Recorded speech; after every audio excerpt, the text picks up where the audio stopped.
여러분 대단히 반갑습니다. 자, 우리 오늘 지난 4월 2일에 치루어진 국가직 중에서 이제 보호직이죠.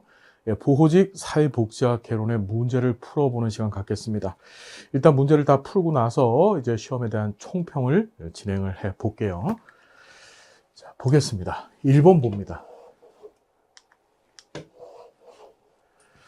윌린스키와 르보가 제시한 사회복지의 제도적 개념과 자녀적 개념에 대한 설명으로 옳지 않은 것은, 자, 뭐 거의 단 한 번도 시험 문제에 출제되지 않은 적이 없었던 그런 주제죠.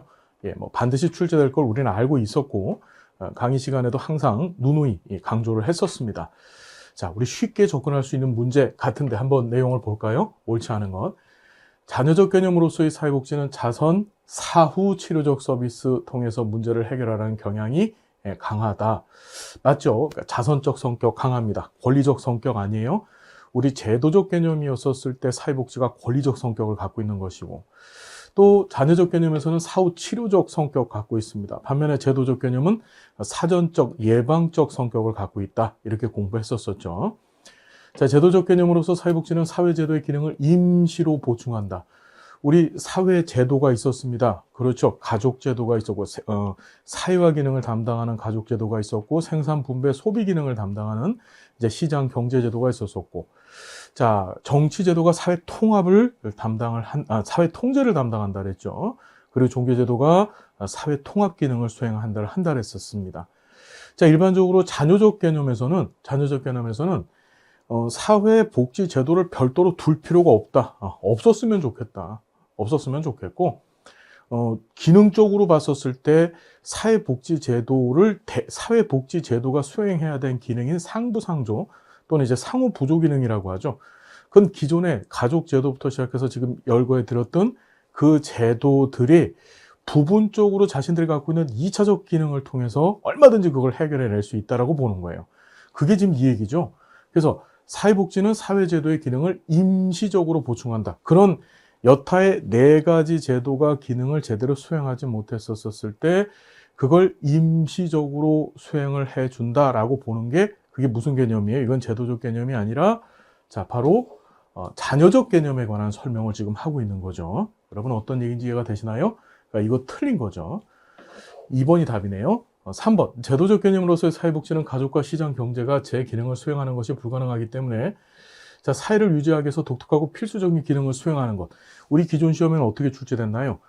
사회를 유지하기 위해서 제1선에서, 그렇죠, 독특하고 필수적인 기능이라고 하는 표현 대신에 제1선에서 자신의 기능, 그러니까 사회복지 제도가 수행해야 될 상호 부조의 기능을 그대로 갖고서 수행을 한다라고 그렇게 공부했었었죠. 그러니까 이건 뭐냐면 기존에 출제되었던 지문에서 요 얘기만 바꾼 겁니다. 독특하고 필수적인 기능을 제1선 기능이라고 이렇게 뭐 우리 충분히 이해할 수 있는 내용이죠.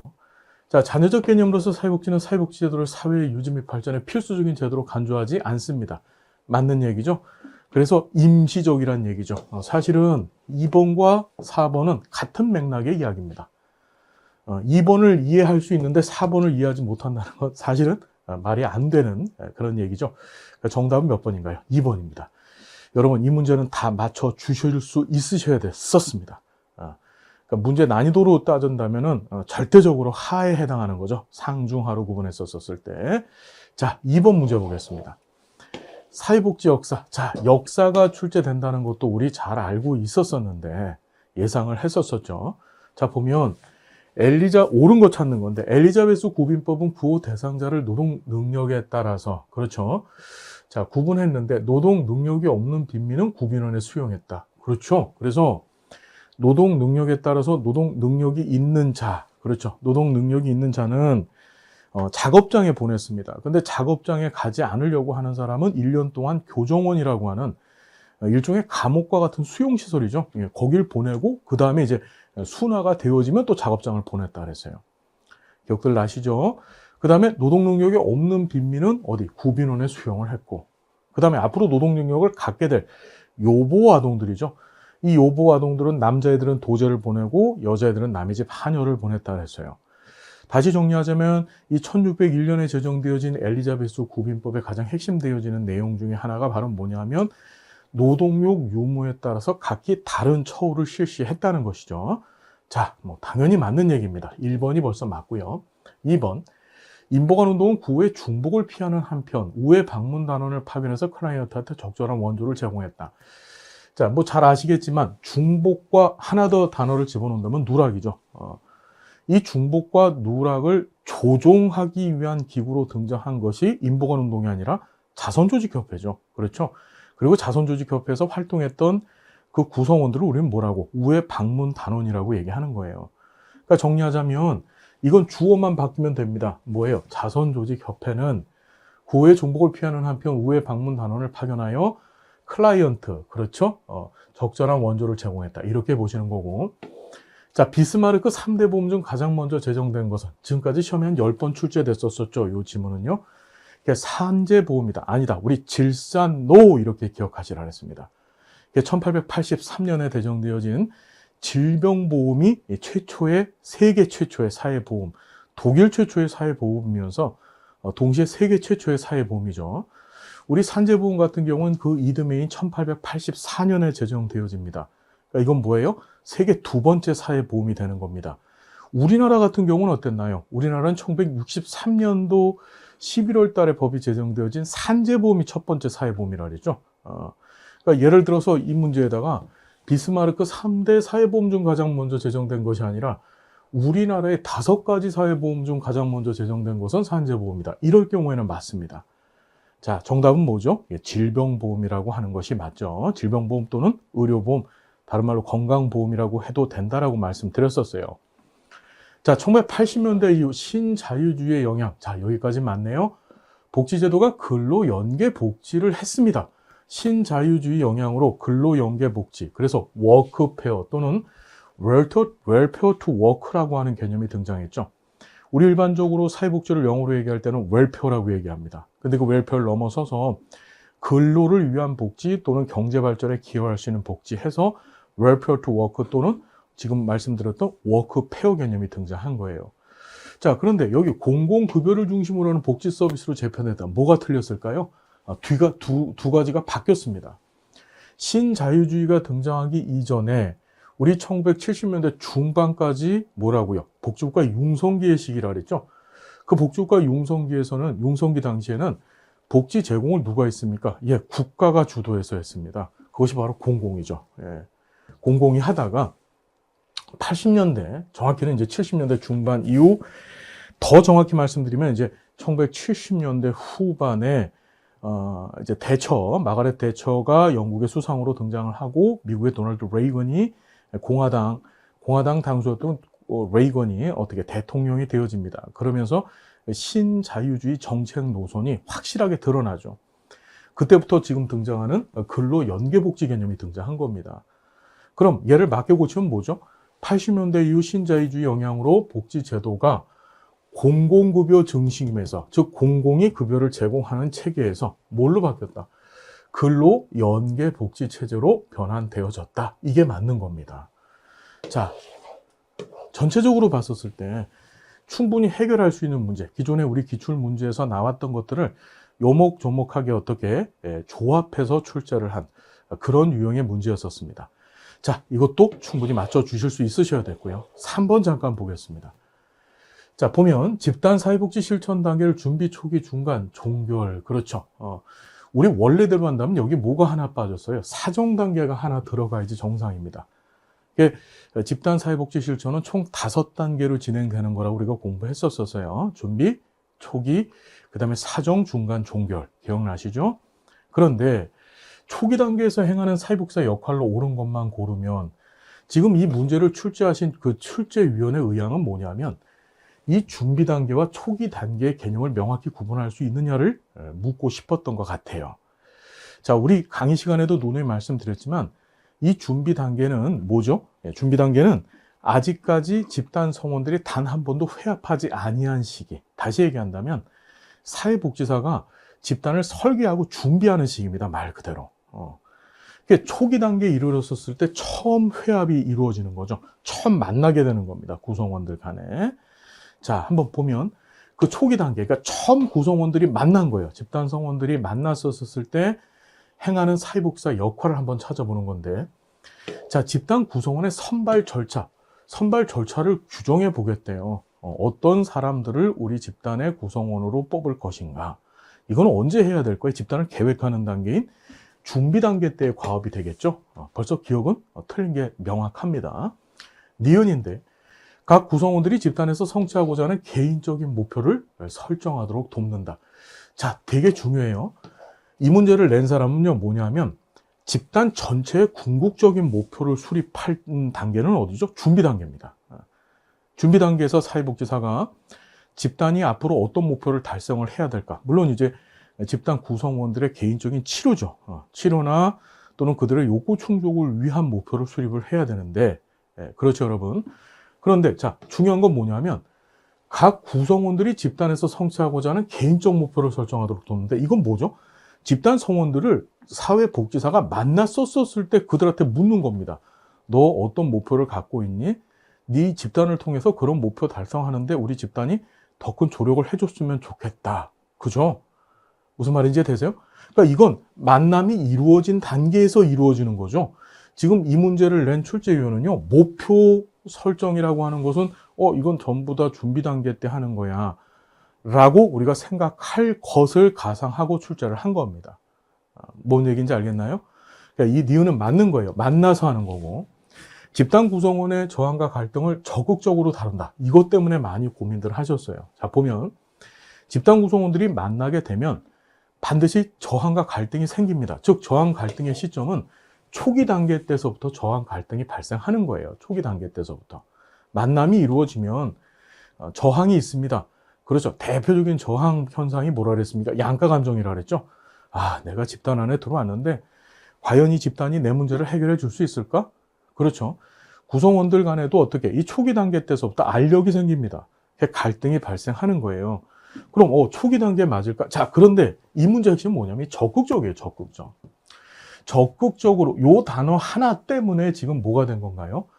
사회복지사 역할이 이 초기 단계, 그러니까 초기 단계가 아니고 이건 정확히 얘기하면 중간 단계의 과업이 되는 거거든요.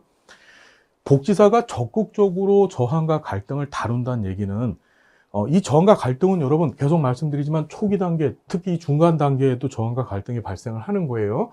그러니까 이 저항과 갈등을 적극적으로 다룬다는 얘기는 복지사가 클라이언트들과, 즉 집단 성원들과 구체적인 라포 관계를 갖고 있고, 그렇죠.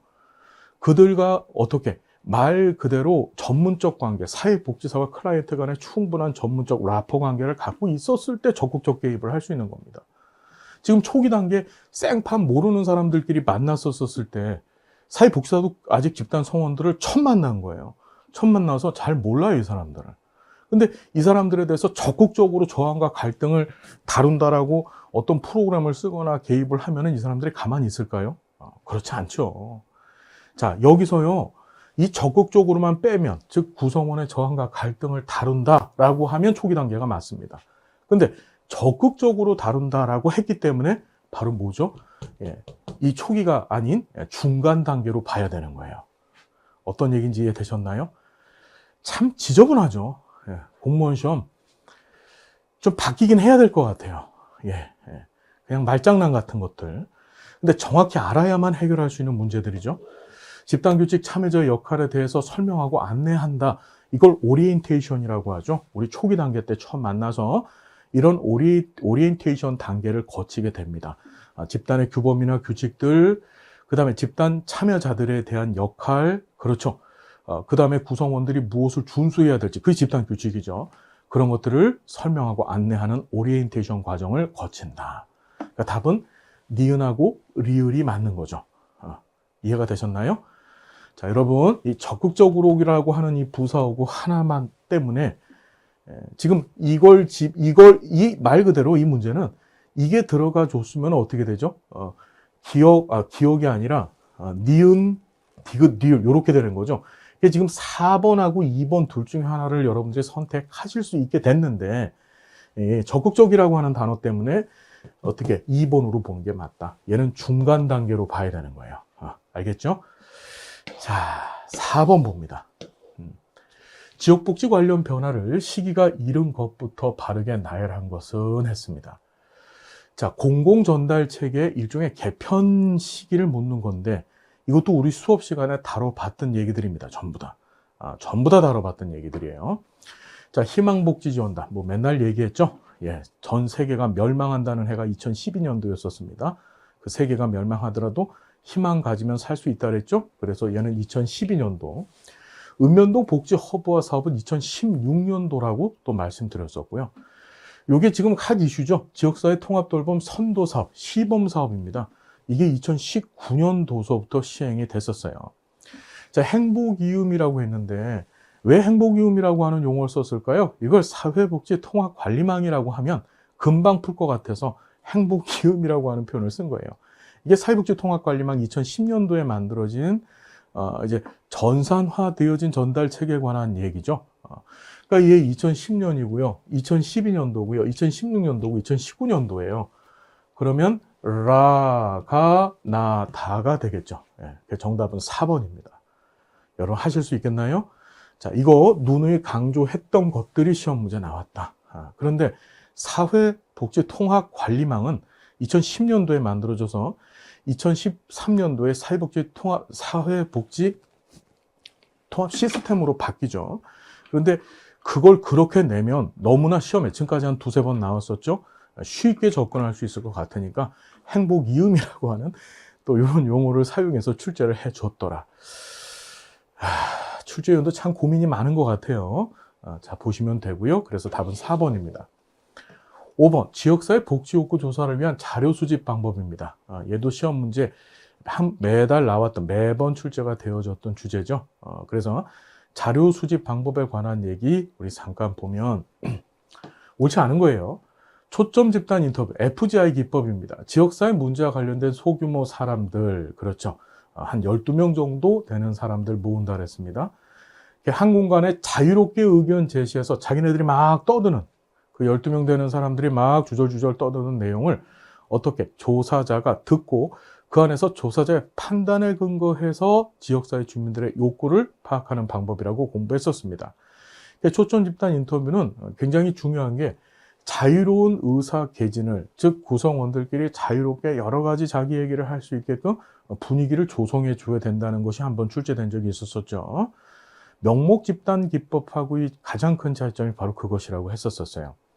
자, 그 다음에 델파이 기법은 지역사회 문제와 관련된 전문가들을 대상으로 익명으로 의견을 수렴합니다. 자, 익명으로 수렴하기 위해서 어떤 방법을 쓴다 그랬습니까? 우편조사 기법 쓴다 그랬죠. 그렇죠. 그리고 전문가들이라고 하는 용어 등장했습니다. 견해 합치를 이끌어내기 위해서 합의가 진행되어야 된다 그랬죠.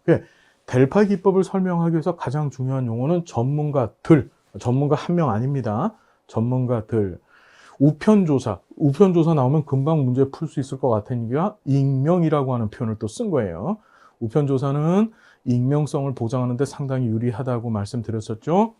그리고 합의를 이끌어내기 위한 과정을 반복해서 궁극적으로 어떻게 합의되어진 의견을 도출해내는 방법이 바로 델파이 기법이었었다. 자, 맞는 얘기죠. 서베이는 지역사회 구성원을 대상으로 설문지 작성합니다. 서베이가 뭐라 그랬습니까? 자, 표본 설문조사라고 그랬죠. 지역사회 구성원들을 대상으로 지역사회 주민들의 일부분을 표본으로 끄집어내서 그들한테 설문지를 제공합니다. 우편, 이메일, 우편조사, 그 다음에 이메일을 사용하는 것은 보통 뭐 인터넷 조사라고 얘기를 하죠. 또 면접, 그렇죠. 또 보면 뭐도 있어요. 전화조사. 기억나실 겁니다. 우리가 서베이의 기법들 4가지 공부했었어요. 그래서 우편조사, 그 다음에 인터넷조사 또는 뭐 전자조사라고도 합니다. 그 다음에 대면 면접조사, 우편조사, 전화조사, 죄송합니다. 자료를 수집하는 방법이다. 이것도 맞는 얘기죠. 자, 사회 지표 분석도 우리 뭐 단끝사 강의부터 해서 기본 이론서에 때도 뭐 단연히 공부를 했었고요. 지역사회를 대표하는 사람들을 초대해서 지역사회 문제에 대한 설명을 요청하고 이에 대한 의견을 나누는 방법이다. 여러분, 이건 사회 지표라고 하는 것은 우리 통계청과 같은, 그렇죠? 어떤 특정 자료를 수집하기 위해서 만들어 놓은 조사 기구들이 있습니다. 그 기구에서 생성해낸 통계 자료에 근거한 지표를 가지고 지역사회 주민들의 욕구를 조사하는 거라 그랬었어요. 뭐 대표적으로 지역에 뭐 노인 인구가 많다. 그러니까 통계 통계 자료를 생성해내는 그런 연구소 같은 데나 또는 정부 기구가 있죠. 그걸 가지고서 어떻게, 이 지역에는 노인 인구에 대한 욕구가 크겠구나. 노인 복지와 관련된 욕구가 크겠구나. 이런 것들을 어떻게 간접적으로 추정해 보는 거죠. 그걸 바로 사회 지표 분석이라고 했었습니다. 여러분, 이거 충분히 풀 수 있는 문제죠? 그렇죠? 예, 충분히 풀 수 있는 문제다. 자, 그리고요, 그 답은 4번입니다. 6번 보겠습니다. 아동복지법상 국가지방자치단체 책무를 옳지 않은 것은, 이거 이제까지 한 번도 출제된 적이 없었습니다. 예.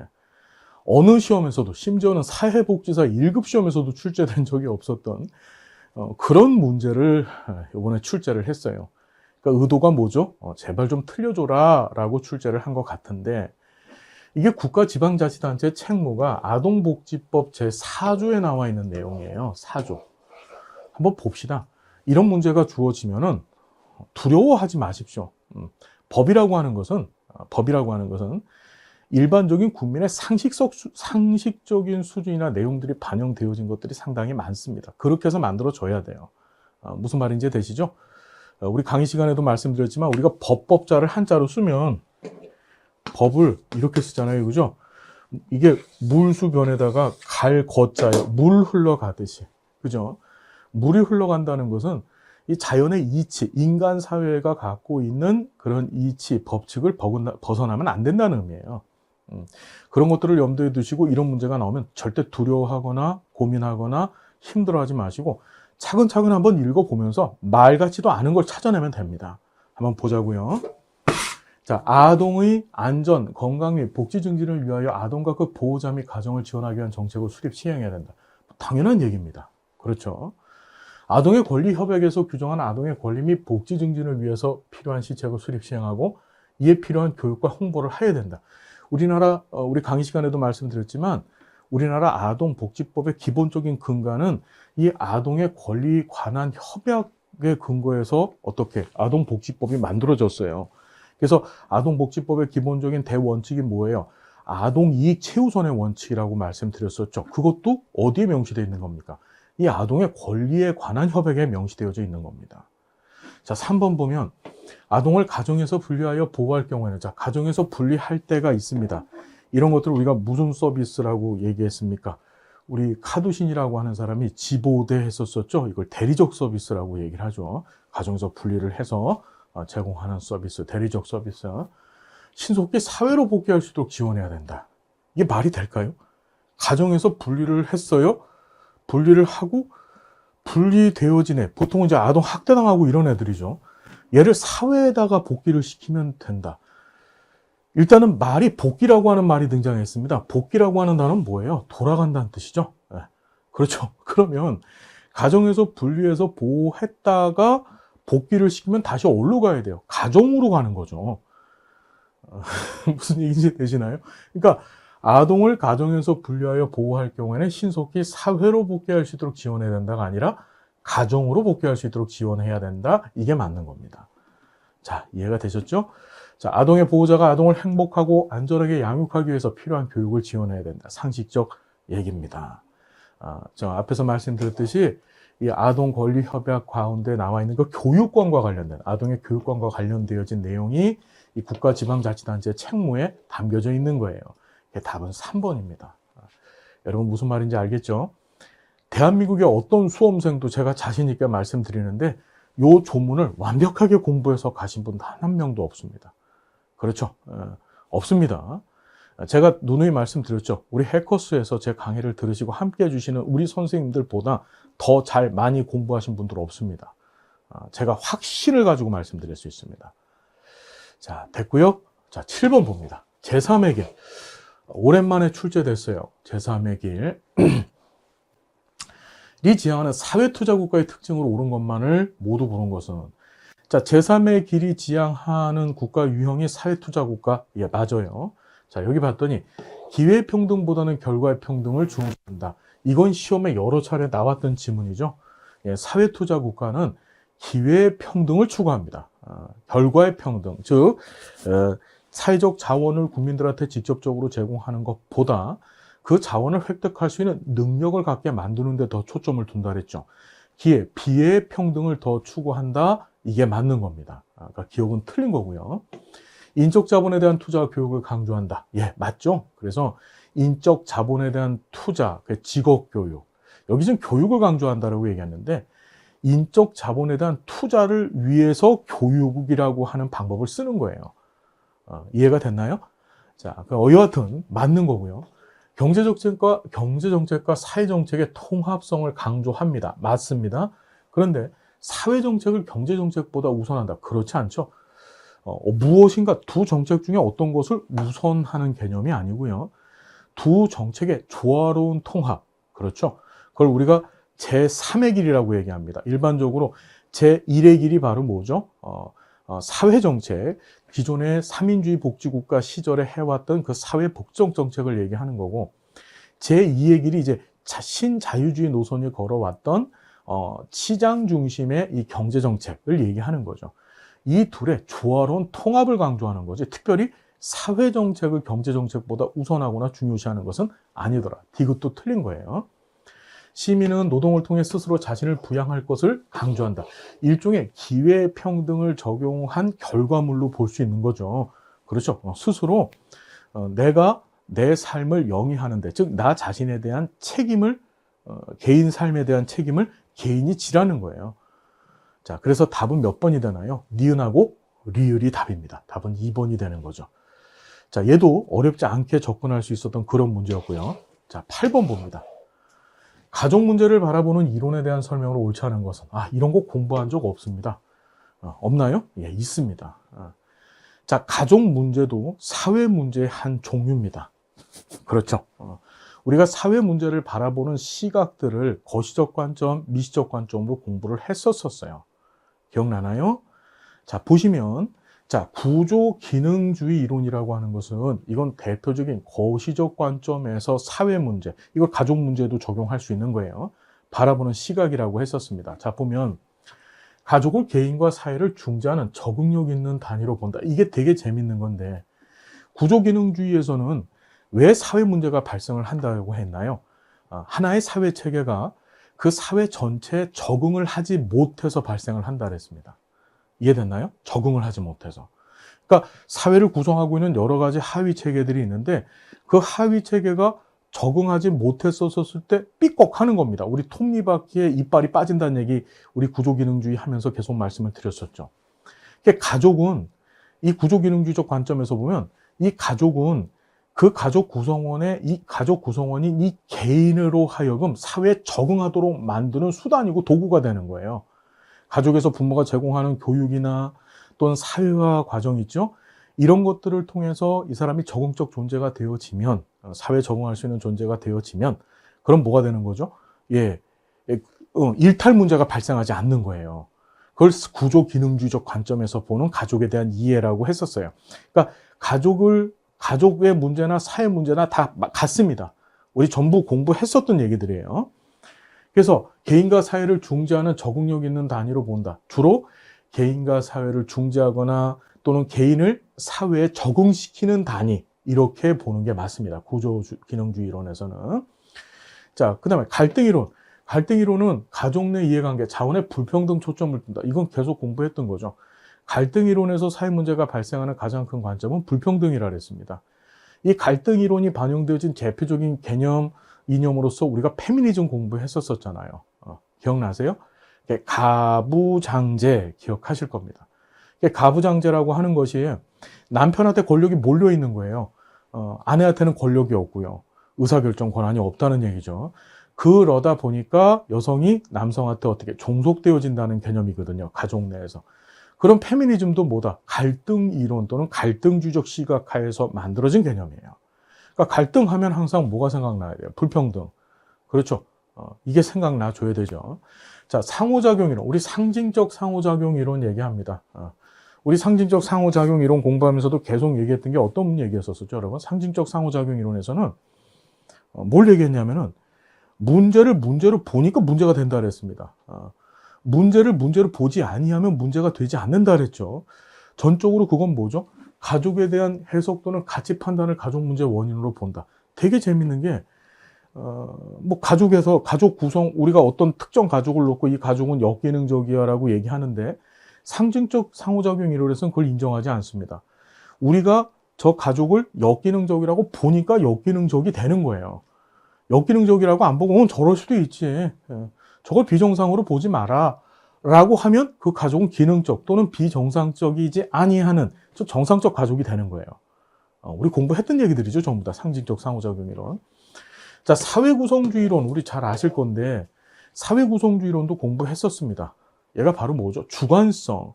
그렇죠. 주관성이라는 말이 사회구성주의론의 가장 핵심적인 키워드라고 얘기를 했었었는데 이건 뭐냐면 각자 사회를 구성하고 있는 구성원들이 어떤 현상을 놓고 이해하고 받아들이는 것이 주관적. 그죠? 각각 다 다르다. 그걸 인정하라는 게 사회구성주의론이죠. 봤더니 남편이 생계를 책임지고 부인은 가사를 책임지는 역할 분담을 벗어나는 가족의 상태를 병리적인 가족 해체라고 본다. 이거는 과거 전통적인 가부장적 가족 체제를 설명하고 있는 거예요.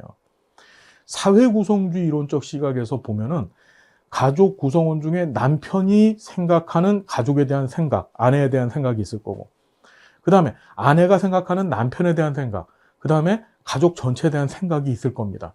그걸 어떻게 다 그대로 인정하고 사회복지사는 그걸 수용하라는 거예요. 그게 사회구성주의입니다. 자, 이후의 시험에도 사회구성주의가 만일 출제가 되어지면 전적으로 주관성이라고 하는 키워드에 맞춰서 문제를 풀어주시면 돼요. 자, 그래서 많이 어려웠다. 8번이 어려웠다라고 얘기했는데 그닥 어렵지 않게 접근할 수 있는 문제였었고, 자, 9번 보면 핑커스와 미나안이 제시한 체계들에 대한 제로 옳지 않은 것은 했습니다. 자, 핑커스 미나안도 오랜만에 출제됐습니다. 하지만 우리 잘 아시는 여러 번 출제되어졌던 기출, 반복되어졌던 기출 지문들이죠. 기출 주제들입니다. 자, 보면 변화 매개체계는 비행청소년 A군을 정신건강복지센터에 의뢰한 법원이다. 자, 의뢰라고 하는 단어 등장을 했고 법원 등장합니다. 이거는 핑커스 미나안이 아니라 콤튼과 갤러웨이가 얘기했던 뭐죠? 의뢰, 응답 체계 중에서 의뢰 체계에 해당하는 얘기죠. 벌써 핑커스 미나안하고는 거리가 멉니다. 시험 문제 나올 때 의뢰자 또는 법원자, 경찰서 요 단어가 등장하면 콤튼 갤러웨이의 6체계 이론 중에서 우리 의뢰 응답 체계라는 얘기 말씀드렸었어요. 1번 틀렸고 그러니까 옳지 않은 거예요. 그럼 벌써 1번이네요. 그죠? 자, 2번 클라이언트 체계. 학교 사회복지사에 도움을 필요로 하는 비양. 그죠? 클라이언트 체계는 문제나 욕구를 갖고 있어서 서비스, 도움을 받고 싶어서 변화 매개 체계를 찾아간 체계를 클라이언트 체계라고 했었습니다. 맞고요.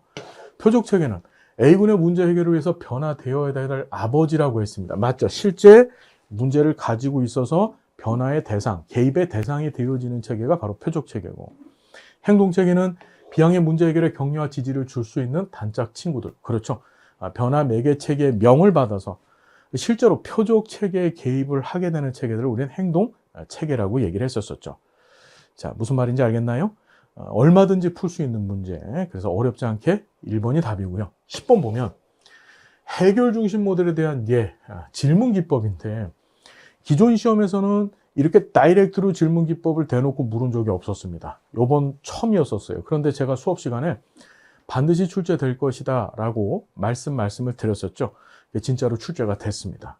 자, 한번 보시면 옳은 것만 모두 고른 거예요. 예외 질문. 딸의 가출 횟수가 지금보다 조금이라도 줄었을 때는 언제였나요? 자, 예외 질문의 시점은 과거라고 얘기했습니다. 그죠?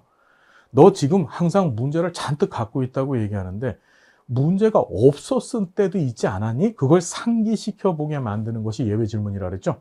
그래서 딸의 가출 횟수가 지금보다 조금이라도 줄었을 때, 즉 과거를 찾는 겁니다. 과거에 우리 딸이 집에서 말 잘 듣고 가출 안 하고 예쁘게 있었던 때도 있었지. 그걸 생각나게 만드는 질문, 바로 예외 질문 맞습니다. 자, 두 번째 관계성 질문. 자, 관계성 질문이라는 것은 클라이언트 입장에서 아주 중요한 관계가 있는 사람들, 뭐 남편의 입장에서 보면 아내가 되겠죠. 그렇죠. 뭐 아들의 입장에서 보면 아버지가 될 거예요. 그들의 시각으로 현재 클라이언트가 경험하고 있는 문제를 보게 만들어 보는 거죠. 자, 보면 장기간 경제적 어려움과 건강 악화가 계속되었는데 지금까지 어떻게 견딜 수 있으셨어요? 이건 무슨 질문이죠, 여러분? 관계성 질문이 아니라 대처 질문에 관한 얘기죠. 그렇죠? 이 해결 중심 모델도 강점 관점 모델이라, 강점 관점이 반영되어진 모델 또는 이론이라고 공부를 했었어요. 이게 네 안에 강점이 있다는 것을 발견해내는 겁니다. 네가 네 문제를 해결할 수 있는 실질적인 대처 능력이 있는지 없는지를 네가 찾아내봐. 그래서 어려움과 건강 악화가 계속되는데도 불구하고 너 지금까지 그거 어떻게 견뎌냈니? 이유는 하나야. 네 안에 그 문제를 해결할 수 있는 강력한 강점, 힘이 있기 때문이야. 그걸 깨닫게 만드는 거죠. 자, 니은 틀린 거죠. 척도 질문. 내방하기 전을 0점이라고 하고 당신이 염려하는 문제가 해결된 상태를 10점으로 한다면 지금 몇 점입니까? 이거 척도 질문 맞죠? 그렇죠. 그래서 나의 변화 상태, 클라이언트 자신의 변화 상태를 알아보기 위해서 구체적인 설정을 주는 겁니다. 점수의 범주를 정해주고 이 범주 내에서 선택을 해보라고 한다면, 우리 계속 얘기했지만 해결 중심 모델의 기본적인 전제는 뭐예요? 시간이 약이다. 그걸 우리가 해결 중심 모델에서는 변화의 불가피성이라고 얘기를 하죠. 그러니까 시간이 지나가면 다 좋아질 수밖에 없다. 다시 얘기한다면 사회복지사의 특별한 개입이 없이도 시간만 지나가면 클라이언트의 문제는 다 해결되어진다는 거예요. 그래서 클라이언트와 만나서 처음에 만나기 전에 상태가 굉장히 고달팠던 상태, 10점이었는데, 그리고 나서 어떻게 클라이언트를 만났어요. 클라이언트와 사회복지사의 첫 번째 미팅이 있었습니다.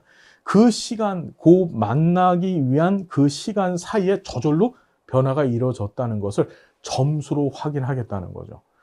정확히 얘기하자면요, 요 문제는요, 요건 척도 질문, 0점에서 10점이라고 하는 구체적인 숫자로 표현하기 때문에 척도 질문이고, 또 이건 또 뭐죠, 여러분? 상담점 변화 질문도 되는 거예요. 우리 강의 시간에도 말씀드렸지만 상담점 변화 질문과 척도 질문은 병용해서 사용할 수 있다 그랬죠? 그렇죠? 예. 그러니까 얘는 척도 질문도 되고 상담전 변화 질문에도 해당이 되어진다. 그러니까 디귿도 맞는 얘기가 되는 거고요. 대처 질문. 뭐가 달라지면 오늘 복지관에 와서 상담하기를 잘했구나 하는 생각이 드실까요?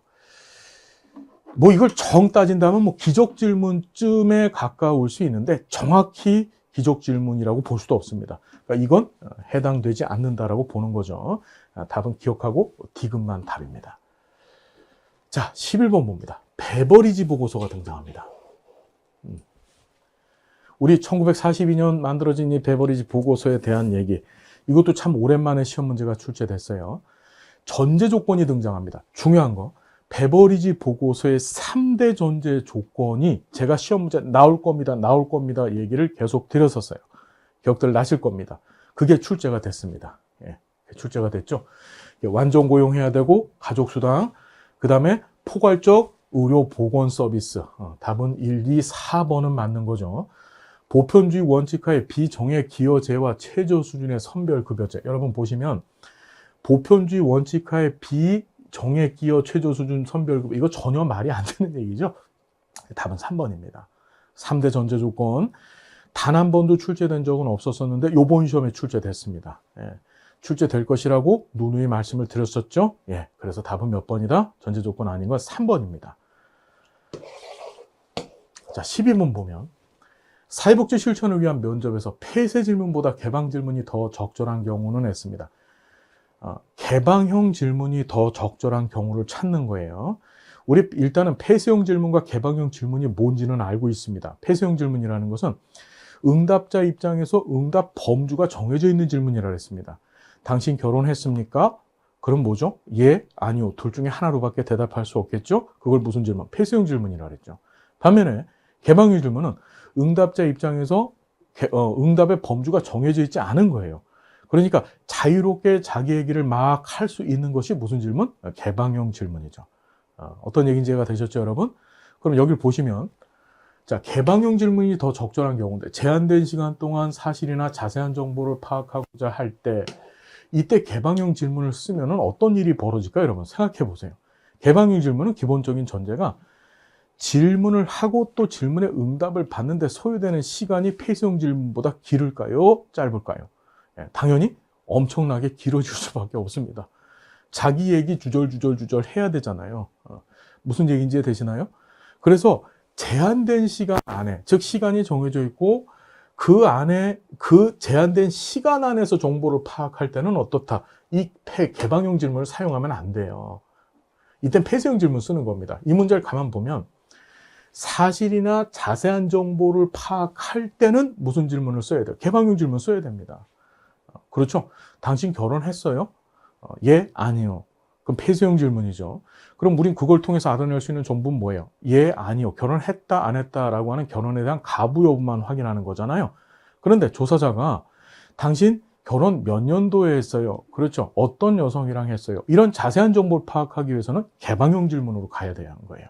문제는 뭐냐면 이 문제에서는 이 제한된 시간이라고 하는 용어 때문에 틀린 겁니다. 무슨 말인지 이해되세요? 제한된 시간, 이 개방형 질문은 다시 얘기하지만 시간이 풍족해야 됩니다. 질문을 수행하는 데 소요되어지는 시간이 많았었을 때, 그래서 제한된 시간 하지 아니하고 무제한에 주어진 시간을 가지고 어떻게 사실이나 자세한 정보를 파악하고자 할 때는 개방형 질문이 맞습니다. 제한된 시간 동안이라고 하는 요 앞에 단어 때문에 틀린 것이다 라고 정리해 두시면 되고, 비자발적인 클라이언트로부터 사실관계에 대한 정보를 얻고자 할 때, 여러분 이 개방형 질문의 또 기본적인 전제는 뭐냐면 클라이언트와 사회복지사 간에 충분한 라포 관계가 있어야 되는 거예요. 그죠? 라포 관계가. 그래야만 속 얘기 다 할 거 아닙니까? 주절주절 자기 얘기를 할 거예요. 근데 이 비자발적인 클라이언트, 앞에서 공부하셨던 우리 콤튼 갤러웨이 6체계 모델 중에 의뢰응답 체계처럼 강제로 끌려온 사람이에요. 그러니까 라포 형성이 안 돼 있는 거죠. 이런 사람들한테 너 주절주절 네 얘기 한번 해봐 하면은 네 얘기 할까요? 예, 네 얘기 절대 안 합니다. 입 꼭 다물고 있겠죠. 이때는 어떻게 돼? 폐쇄형 질문으로 간단하게 확실하게 또 정확히 알아야 될 내용만 빨리빨리 질문하고 넘어가야 되는 거예요. 그러니까 얘는 뭐죠? 사실관계에 대한 정보를 얻고자 할 때는 이건 폐쇄형 질문을 사용하는 게 맞습니다. 3번 보면 클라이언트의 자유로운 의사표현을 격려하고자 할 때, 여러분 뭐 금방 답이 되는 거죠. 자유로운 의사표현, 그러니까 개방형 질문 되는 거죠. 그래서 그걸 격려하고자 할 때 당신 얘기 한번 해보세요. 지금 이 상황에 대해서 어떤 얘기 하고 싶으세요? 다 한번 주절주절 얘기해 보십시오. 바로 3번이 답입니다. 면담 마무리 단계에서 면담 내용을 요약하고 사실이나 구체적인 내용을 명료하고자 할 때 마무리 단계에서 개방형 질문 쓰면 어떻게 돼? 마무리 절대 안 됩니다. 예, 1시간, 2시간 시간 더 소요가 되어지는 거예요. 그래서 어떻다? 사실이나 구체적인 내용을 명료할 때는 이때는 폐쇄형 질문을 사용해야 된다. 많이 헷갈렸던 것이 1번이나 그 다음에 3번 간에 헷갈렸을 텐데 1번은 이 제한된 시간 동안이라고 하는 용어 때문에 틀린 것이다. 이렇게 정리를 부탁드리겠습니다. 자, 13번 보시면 쉬운 문제 등장했습니다. 영국 사회복지 발달사에 중요한 영향을 준 법률을 제정 순서대로 바르게 나열한 것은. 자, 역사 문제가 이번 시험에서 2문제 나온 거예요. 지금 앞에서 하나 봤죠? 여기서 또 등장합니다. 정주법. 예. 육지에서 정주해야 된다 그랬죠? 1662년. 자, 길버트 빨리와 1782년. 작업장법입니다. 작업장 테스트법으로 기억하셔도 된다 그랬죠? 1722년입니다. 개정구빈법, 쌈 싸먹을 법이라 그랬죠? 1834년. 스핀 햄랜드법, 구호 하는 법이라 그랬습니다. 1795년이죠. 13번의 답은 몇 번인가요? 그렇지. 길버트법, 그 다음 마라, 이렇게 되는 거죠.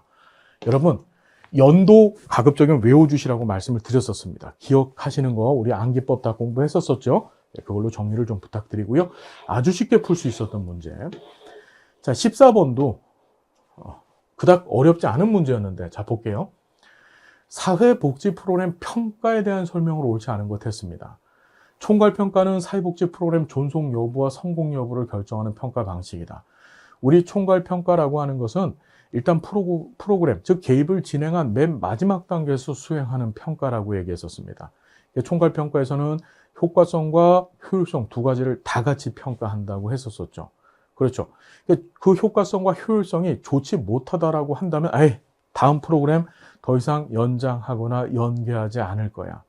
즉 존속 여부, 성공 여부, 이걸 제대로 출제하려면 프로그램의 성공 여부를 보고 존속 여부를 결정하는 평가 방식. 이렇게 해야지 정상적인 거죠. 무슨 말인지 아시겠어요? 그 성공의 조건 두 가지를 뭘로 본다고? 효과성과 효율성이라고 말씀을 드렸었어요. 출제위원 분들도 이렇게 출제하신 거 보면 괜히 승질납니다. 그죠? 좀 정확해 줘야 되는데, 자, 두 번째, 형성평가는 프로그램 계획 과정이나 실행 중에 수행되는 평가 방식이다. 그래서 얘를 과정평가라고도 했습니다. 프로그램을 진행하는 과정 중에 중간중간 평가를 시행하는 거죠. 이해되나요? 그래서 프로그램 진행 과정 중에 발생하는 환류 과정을 통해서 프로그램을 개선할 목적으로, 그렇죠? 중간중간 평가하니까 이거 프로그램 엉망이네, 이거 좀 고쳐 나가지 라고 하면서 어떻게 진행하는 평가를 형성평가라고 하더라. 자, 목표 달성 평가는 평가하고자 하는 프로그램이 목표를 얼마나 달성했는지를 알아보는 평가 방식이다 이랬습니다. 우리가 목표 달성 평가라고 하는 것보다 목표 달성 방법 또는 기법으로 공부를 했었어요, 이거. 그죠?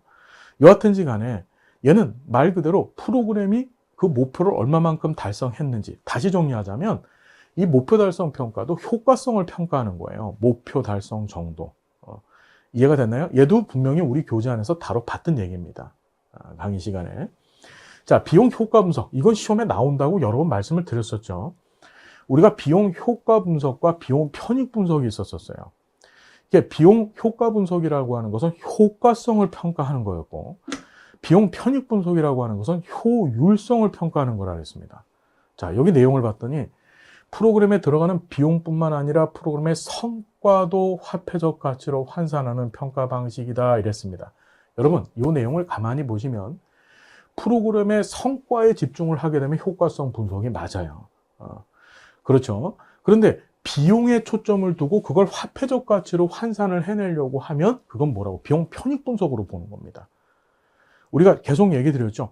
비용 편익 분석은 효율성을 측정하는 분석 방법이었었고, 화폐 가치, 돈으로 계산을 하는 경제적 개념이 반영되어진 평가 방법이라고 공부했었어요.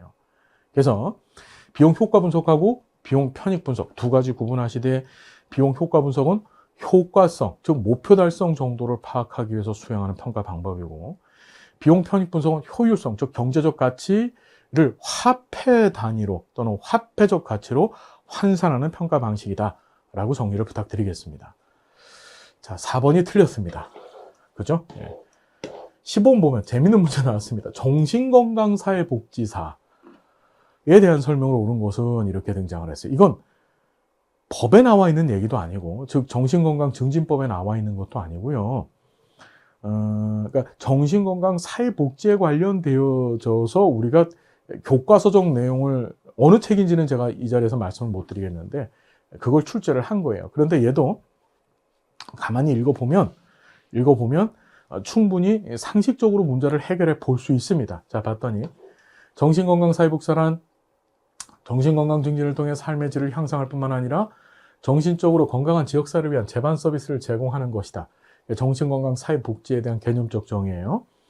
정신건강사회복지의 1차적 대상은 정신적, 정서적 장애를 가지고 있는 클라이언트를 말하며, 가족은 1차적인 대상에 포함되지 않는다. 시험 문제 이렇게 콤마 찍고 앞에는 된다, 그런데 뒤에는 안 된다, 이런 의심해 보셔야 돼요.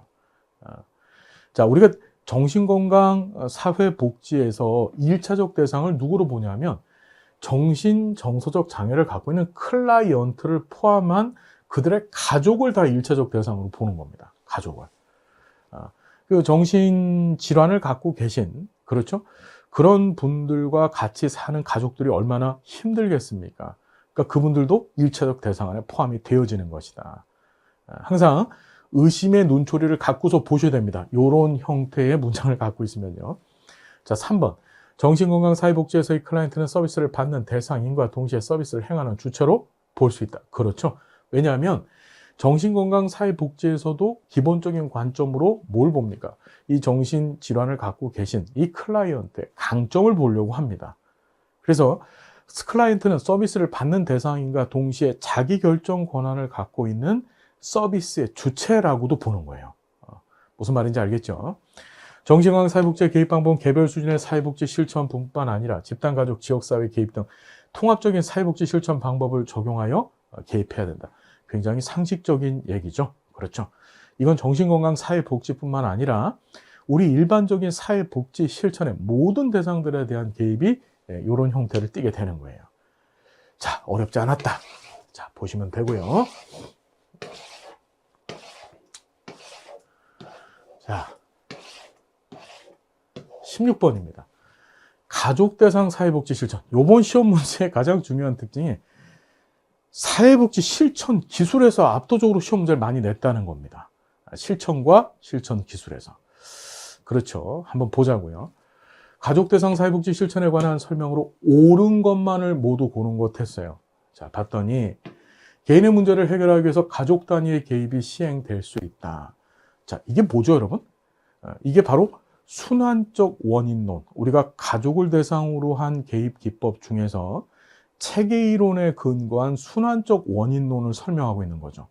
무슨 소리냐면 순환적 원인론은 가족 문제에 개입하기 위해서 가족 구성원 중에 특정 한 사람을 변화시키면, 특정 한 사람한테 변화가 되어지면, 그 사람이 변화가 되면 다른 구성원들도 연쇄적으로 변화가 되어진다는 거죠. 우리 계속 얘기했지만 순환적 원인론은 아버지가 술을 먹어요. 아버지가 술을 먹으니까 엄마가 어떻게 맨날 신경질만 내고 맨날 집에서 소리만 지릅니다. 그랬더니 그 아들이 어떻게 가출을 합니다.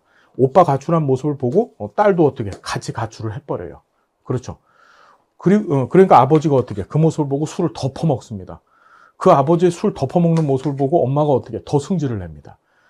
가출했던 아들은 어떻게 아예 돌아오지 않습니다. 오빠 가출해서 안 돌아오는 거 보고 딸도 가출하지 않는 거예요. 그거 보니까 또 아빠가 또 술을 더 퍼먹습니다. 이게 바로 순환적 원인론이라 그랬죠. 무슨 말인지 되시나요? 그러면 이 순환적 원인론적 관점으로 가족을 이해할 때는 이 가족에 개입할 때 어떻게 개입하라 그랬습니까? 가족 구성원 중에 한 개인한테 개입을 하라 그랬죠. 한 개인한테 개입을 하게 되면 이 개인의 변화가 아버지가 술을 안 먹게 됐어요. 그랬더니 엄마가 더 이상 잔소리를 하지 않게 되고 그랬더니 가출했던 아들이 돌아오죠. 이런 식으로 가족 전체 변화가 일어난다고 보는 거죠. 여기 봤더니 개인의 문제 해결을 위해서 가족 단위 개입이 시행될 수 있다. 자, 이 문제는요, 되게 재밌는 건데, 개인의 문제 해결을 위해서 가족 단위의 개입이 시행될 수 있다는 것이 뭐냐면, 개인이 지금 역기능적 상태에 있는 것이고, 이 역기능적 상태의 원인을 개인 자체 문제로 보는 것이 아니고, 가족에서 이 순환적 원인론에 의해서 만들어진 문제로 보는 거죠. 딸이 가출을 했잖아요.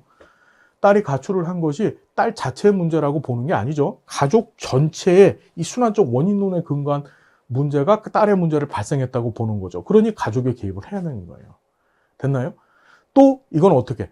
가족에 개입을 했는데 가족 구성원 중에 한 구성원한테 개입을 하게 되면 가족 전체가 변화되어질 수 있다. 그것이 바로 가족을 이해하는 순환적 원인론에 관한 얘기더라. 사회복지사는 전문적 권위를 가지면서도 가족과의 파트너십과 협력을 중요하게 고려해야 된다. 이건 뭐 일반적인 사회복지 실천에서의 사회복지사 역할과 기능에 관한 완벽한 얘기죠. 자, 가족 조각이 등장합니다. 이거 우리 시험이 아니라 기본 이론하고 우리 단끝사 강의 때도 제가 몸으로 다 보여드렸었습니다. 사티어의 경험주의 가족 치료에서 주로 사용하는 기법이죠. 그래서 공간 속에서 가족 구성원들의 몸을 이용해서 가족의 상호작용 양상을 시각적으로 표현하는 것. 가족을 사정하는, 가족의 문제가 뭐고 가족이 어떤 역기능적인 패턴을 갖고 있는지를 파악하기 위한 아주 중요한 도구로 가족 조각이 사용된다 그랬죠. 가족 조각은 사티어의 경험주의 가족 치료에서 사용하는 기법이에요. 자, 탈삼각화 기법. 자, 탈삼각화 기법이라고 하는 것도 보엔의 다세대 전수 모델에서 사용하는 기법이죠. 그래서 아내가 자신에게서 멀어지는 남편을 대신하여 딸이 자신을 편들도록 할 때 우리가 자, 뭐냐면 탈삼각화라고 하는 것은 보엔의 다세대 전수 모델에서 미분화된 자아를 갖고 있는 부부 사이에서 발생하는 문제라 그랬죠. 원가족과 미분화되어져 있는 남편이 있고 아내가 있으면 이 두 사람 사이에서 갈등이 발생하게 되는데 이 갈등을 두 사람이 직접 해결을 하는 것이 아니라 이 갈등 해결을 어떻게 제3자를 끌고 들어온다는 거였었습니다.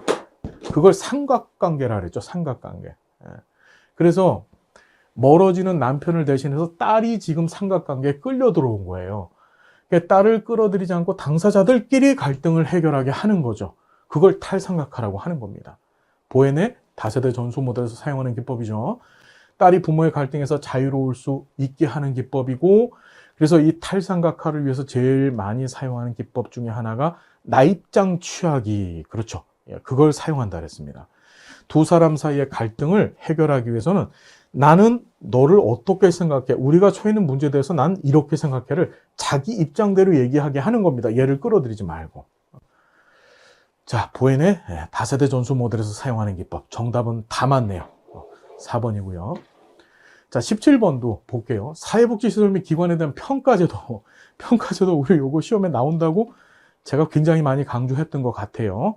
요번 시험에 출제될 겁니다. 출제될 겁니다. 얘기를 드렸었어요. 실제로 출제됐습니다. 옳지 않은 건데, 사회복지기관의 조직관리, 인사관리, 프로그램관리, 재정관리 등 사회복지 전반의 실천적 노력을 증대시켰다. 평가의 결과죠. 그렇죠. 자, 1997년에 사회복지사업법 개정했습니다. 맞죠?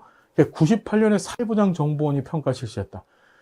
이거 수업 시간에 한 10번 했었었죠. 97년에 사회복지사업법 개정을 해서 처음으로 사회복지시설 평가제도가 도입됐습니다. 그래, 모든 사회복지시설은 3년마다 한 번씩 평가를 받게 만들어놨죠. 문제는 뭐냐면 제1기 평가가 언제 있었다 그랬죠? 1999년도에 있었었죠. 그렇죠? 무슨 말인지 알겠죠, 여러분? 사회보장정보원이라고 하는 기구는요, 우리 사회보장급여법, 그게 2014년도 법이 제정이 되어집니다. 그 법 안에 있는 기구입니다. 그러니까 99년도에 처음으로 평가를 했고요. 일기평가가 있었어요. 사회보장정보원은 98년하고는 전혀 거리가 멉니다. 법적으로 그 설치를 규정해 놓은 것이 2014년도였고 실제로 설치된 건 2015년도 이후예요. 알겠나요, 여러분? 자, 그러니까 2번이 답입니다. 이거 여러 번 강조했던 것이 시험 문제 출제됐습니다. 그죠? 자, 사회복지기관 운영의 책임성, 효과성, 효율성을 높일 수 있다는 관점에서 사회복지 행정의 중요성을 증대시켰다. 우리 사회복지시설 평가에 관한 얘기는 사회복지 행정에서 다뤄봤었죠. 맞는 얘기고. 시설 평가의 목적은 투명성과 서비스의 질 향상을 통한 국민 복지 수준 향상에 기여하는 것이다. 이거 사회보장정보원 홈페이지에 나와 있는 내용 그대로 갖다 출제를 하신 거예요, 지금. 자, 됐습니다. 그래서 답은 2번이다. 우리 강의 열심히 들으셨던 분들, 제가 강조했던 것들 잘 정리하셨던 분들은 아주 쉽게 접근할 수 있었던 내용이다. 자, 18번. 사회복지 가치에 대한 설명으로 옳은 것만을 모두 고른 것은, 자, 18번 가치 문제예요. 에스핑 앤더슨의 복지국가 유형 분류에서 3인주의 복지국가가 추구하는 자유는 소극적 자유보다는 적적 자유에 더 가깝다. 그렇죠. 우리가 에스핑 앤더슨의 복지국가 유형 3가지였었습니다. 자보사, 그죠? 자유주의 복지국가, 보수주의 복지국가, 그 다음에 3인주의적 복지국가. 그죠? 3인주의 복지국가는 가장 복지 열심히 하자고 하는 곳이에요. 그런 나라들입니다. 그러니까 탈상품화 정도가 높고 계층화 정도가 가장 낮은 나라. 그것이 바로 3인주의 복지국가라 그랬죠. 그러니까 복지하자라고 하는 나라니까 당연히 적적 자유를 더 강조하겠죠. 그러니까 소극적 자유를 강조하는 건 어디겠어요? 자유주의 복지국가겠죠. 그죠? 무슨 말인지 알겠죠? 그러니까 기억은 맞는 얘기입니다.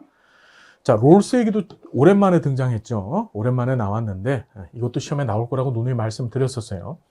공정한 절차를 보장하기 위한 장치로서 원초적 입장이라는 거 하는 개념을 제시했다. 그죠? 우리가 정의가 뭔가. 롤스는 사회 정의에 대한 개념을 세우려고 했는데 그 정의가 무엇인가를 알아보기 위해서는 원초적 입장, 모든 것을 다 원점에서 놓고 시작하자는 거예요. 그 원초적 입장의 가장 대표적인 개념이 바로 뭐죠? 무지의 배일이라 그랬죠. 뭐라고요? 무지의 배일. 자, 공부 열심히 했었던 얘기들, 원초적 입장, 또 원초적 입장 또는 원초적 상황이라고도 합니다. 이 원초적 입장을 이렇게 다이렉트로 또 묻는 경우도 이번 시험에 처음이었었습니다. 자, 이 뒤늦게 얘기가 등장을 했는데 이건 우리 기본이론 시간에 지역사회복지에서 공부를 했던 얘기예요. 근데 이게 나올 거라고는 사실들, 이거 처음 나온 겁니다. 이번 시험에. 뒤늦게 얘기가 처음 나왔는데 여하튼 우리가 유기적 연대란 사회 구성원의 유사성에 근거한 전통적 사회에서 지배적인 연대를 의미한다. 여러분 잠깐 보시면 이 뒤늦갱은 사회연대와 관련되어진, 사회연대라고 하는 것은 사회 구성원 중에 누구에게 발생한 문제에 대한 책임을 누가 지느냐입니다. 누가 지느냐. 일반적으로 문제가 벌어지면 그걸 개인이 진다라고 생각하는 것이 일반적인데 문제를 당한 개인이 진단하고. 근데 사회연대적 가치에 근거하면 뭐죠? 사회 구성원 전체가 같이 책임을 져주는 거예요. 그걸 사회연대라고 합니다. 그 사회연대와 관련돼서 디르갱은 유기적 연대와 기계적 연대라고 하는 두 가지 개념을 제시를 했어요. 여기 봤더니 사회 구성원의 유사성에 근거해서 전통적 사회에서 지배적인 연대는 이건 기계적 연대를 설명하고 있는 것이고, 이해됐나요? 유기적 연대라고 하는 것은 현대 산업사회에서 만들어진 연대 체계를 바로 유기적 연대라고 하는 겁니다. 이 디귿 때문에 많이들 헷갈리셨을 거예요. 뭔 말인지 여러분 이해가 되셨죠? 그 답은 1번만입니다. 이것도 기본 이론 시간에는 했었었는데, 여러분 S.B. 앤더슨 롤스 얘기까지 좀 보시고. 19번.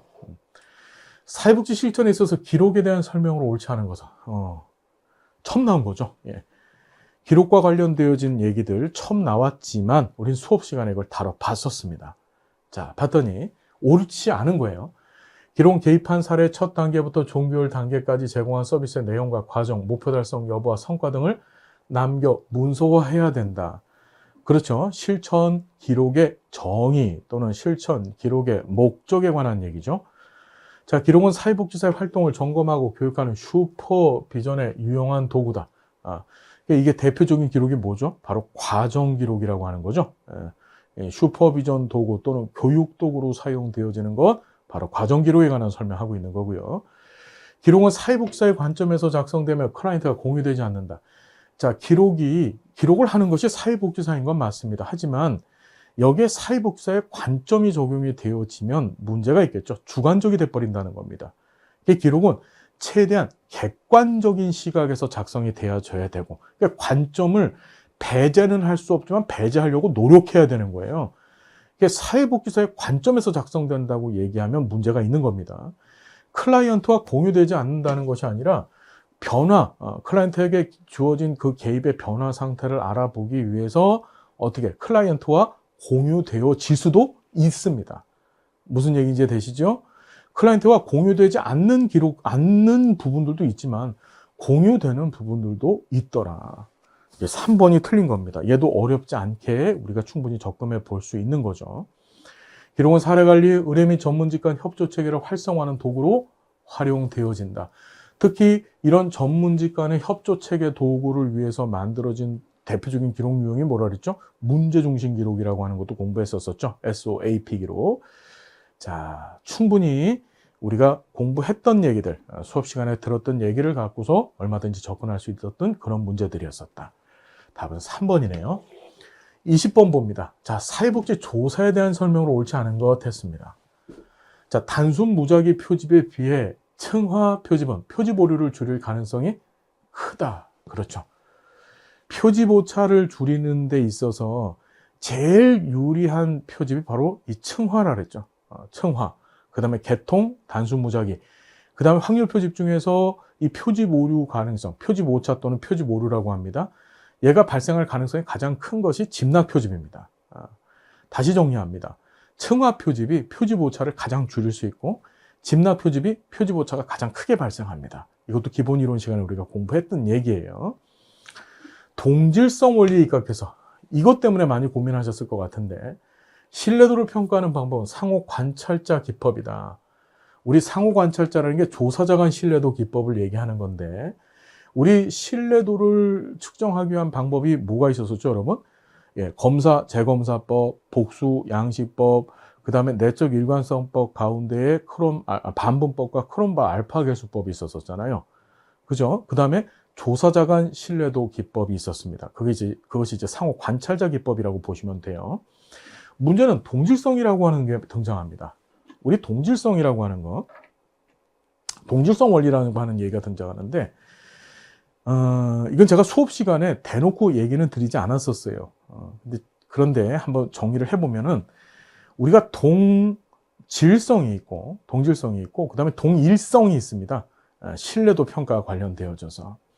이 동질성 원리라고 하는 것은 다른 것이 아니라, 그러니까 측정하고자 하는 개념을 측정하는 데 있어서 그 측정의 문항들이 동질적 속성을 갖고 있어야 된다는 거예요.